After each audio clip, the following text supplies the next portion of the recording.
Unexpected encounter. Jeffrey smoothed down his tie for the 10th time in as many minutes, the knot feeling increasingly like a noose. The lobby of Innovate Solutions was a symphony of cool steel and hushed whispers.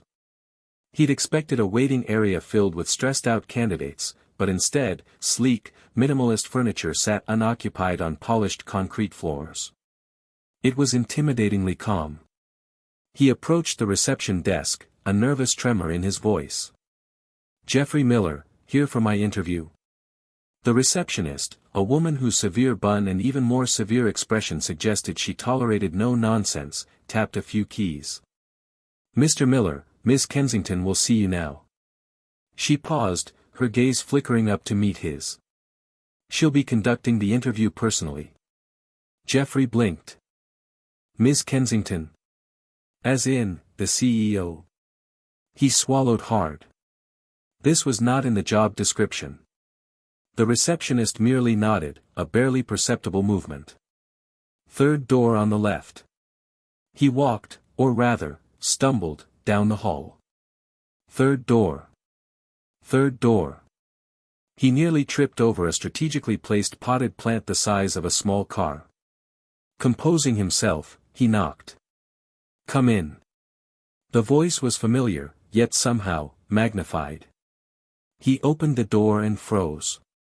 Behind the expansive desk, bathed in the glow of the city skyline, sat Sarah Kensington.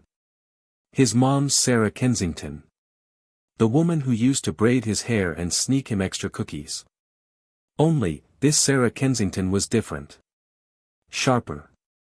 More CEO-like. Her dark hair was pulled back in a sophisticated twist, and her eyes held a spark of something he couldn't quite decipher: surprise, amusement, maybe even intrigue. "Jeffrey," she said, a slow smile spreading across her face. "Well, this is certainly unexpected." The personal touch. "So, Mr. Miller," Sarah began, her voice a low, practiced melody, "your resume is impressive for someone so fresh out of university. Your coding projects, in particular." She steepled her fingers, her gaze sharp yet somehow warm. "Tell me, what draws you to algorithm design?" Jeffrey, perched on the edge of the plush leather chair, swallowed. "I find the problem-solving aspect fascinating. The elegance of finding the most efficient solution." "Elegance," she echoed, a faint smile playing on her lips. "That's an interesting choice of words. Most see it as tedious work." She leaned forward slightly. "But what about you, Jeffrey? What do you find elegant outside of coding?" He blinked, thrown off balance. I like a well-crafted espresso." He cringed inwardly. "Smooth, Jeffrey, real smooth." Sarah chuckled, a throaty sound that vibrated through the room. "A man of simple pleasures. But surely, there's more. What truly drives you, Jeffrey? What gets you out of bed in the morning, besides the need for caffeine?" He hesitated, a flush creeping up his neck. He hadn't expected such personal questions. I want to build something meaningful. Something that helps people." The words felt clumsy, exposed.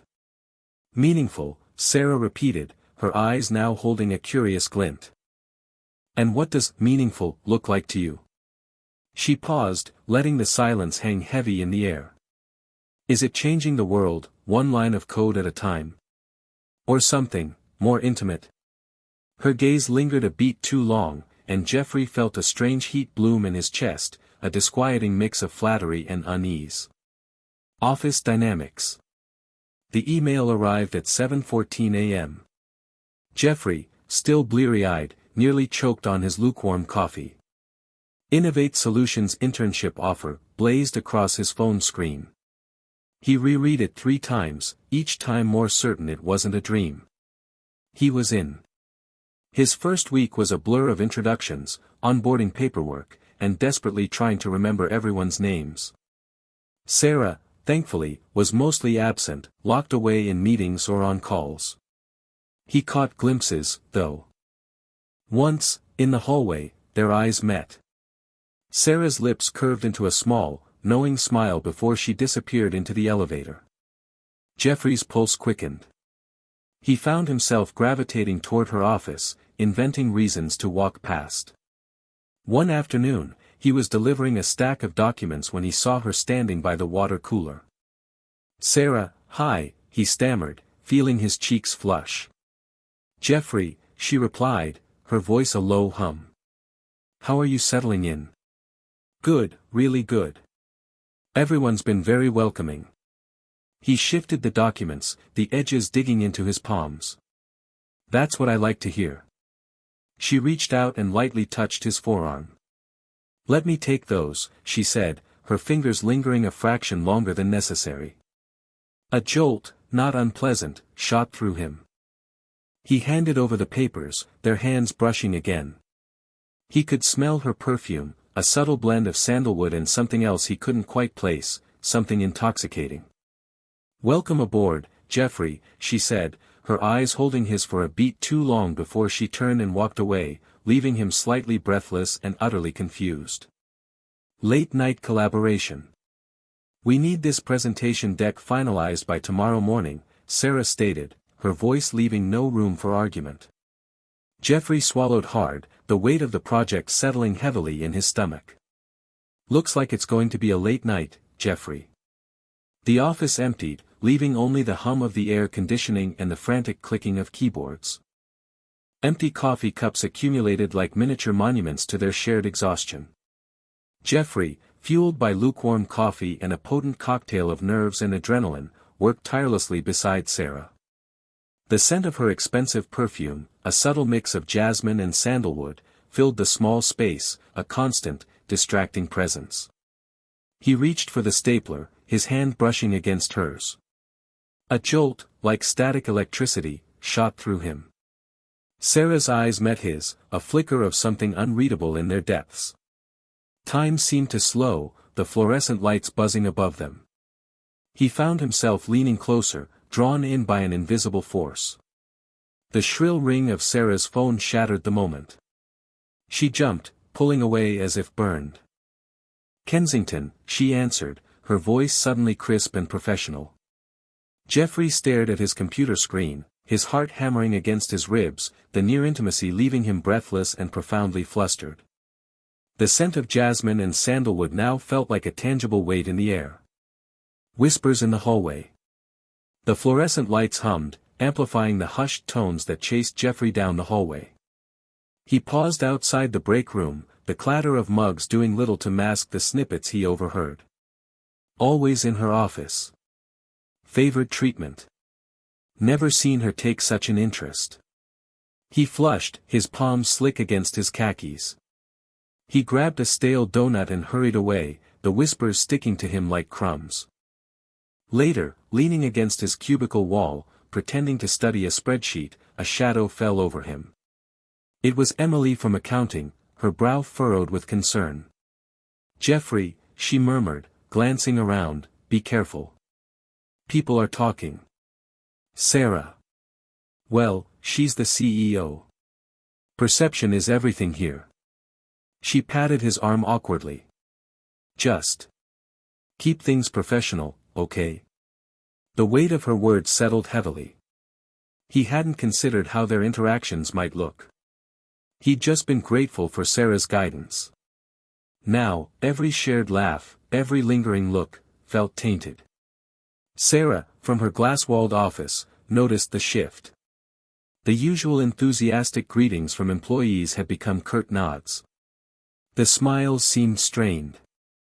Even Jeffrey seemed more distant, avoiding her gaze during their morning meetings. A knot of unease tightened in her stomach. Had she inadvertently jeopardized his position? Or worse, had she jeopardized their friendship, and something more? The thought sent a shiver down her spine. She swiveled in her chair, staring out at the cityscape, the glittering skyline suddenly feeling cold and isolating. Mark's suspicion. The scent of Sarah's citrus shampoo usually soothed Mark, but tonight it felt like a deliberate distraction. "That Jeffrey," he said casually, swirling the amber liquid in his scotch glass. "Seems a little young for a senior marketing role, doesn't he? Sarah sighed, already bracing herself. He impressed me, Mark. And he has a fresh perspective. Mark chuckled, a sound that didn't reach his eyes. Fresh perspective? Or just fresh out of college? I looked him up, by the way. Jeffrey Miller. Nothing remarkable. State school, few internships. No red flags, but hardly a stellar candidate. He paused, letting the implication hang in the air. Unless, of course, there's something else recommending him. A chill snaked down Sarah's spine. What are you suggesting? Just curious, darling. You've been preoccupied lately. Longer hours, distracted during dinner. I thought perhaps you were mentoring the young man. Taking a special interest. Sarah slammed her wine glass on the table. That's absurd. He's an employee, Mark. Nothing more. Is it, Sarah? Or is it that you're so used to getting whatever, whoever, you want, that you don't even realize you're doing it? His voice hardened, the charming facade cracking. Don't lie to me, Sarah. I deserve the truth. The air in the penthouse crackled, thick with unspoken accusations and simmering rage. He'd make sure he got it, one way or another. The gala confrontation. The Innovate Solutions gala hummed with the clinking of champagne flutes and the murmur of polite conversation. Sequins glittered under the ballroom's chandeliers, reflecting off Mark's forced smile as he steered Sarah through the crowd. He'd been watching her all evening, a hawk eyeing a field mouse. Her laughter, usually music to his ears, now grated, especially when directed at him. He spotted Jeffrey near the dessert table, looking endearingly awkward in his ill-fitting suit. Sarah's eyes lingered on him just a beat too long. That was it. Mark tightened his grip on Sarah's arm. Excuse me, everyone, he announced, his voice suddenly amplified with an unsettling edge. Heads turned. I have a little announcement to make. It seems our darling CEO has been entertaining a certain young applicant in ways that go far beyond a simple interview. The room went silent. Sarah's face drained of color, her carefully applied makeup suddenly stark against her pallor. Jeffrey froze, a half-eaten éclair trembling in his hand. Jeffrey Miller, wasn't it? Mark continued, his voice dripping with venom. Perhaps you can enlighten us on the perks of working so closely with Ms. Kensington. A gasp rippled through the crowd. Sarah yanked her arm free, the movement sharp and desperate. Mark, stop it. You're being ridiculous. Her voice cracked, a plea for sanity in a room rapidly descending into chaos. The sparkle in her eyes, which had charmed so many deals, was extinguished, replaced by a mortified shame that mirrored Jeffrey's own. He dropped the éclair. It landed with a pathetic splat on the polished floor, a fitting punctuation mark to Mark's calculated cruelty. Breaking free. The clatter of dropped silverware still echoed faintly as Sarah steered Mark into her private office. His face, usually so carefully composed, was a thundercloud. What the hell was that, Sarah? He spat, the charm gone, revealing the raw possessiveness she'd glimpsed before but always excused. She shut the door, the soft click a definitive sound in the charged air. That was me drawing a line, Mark. A line you crossed. He scoffed. Over some kid? He practically drooled over you. Sarah's voice was steel. His reaction is irrelevant. Your behavior was unacceptable. Public scenes aren't my style, and neither is jealousy masquerading as affection. She took a breath. I'm ending our engagement. The color drained from his face. Sarah, don't be ridiculous. We're good together.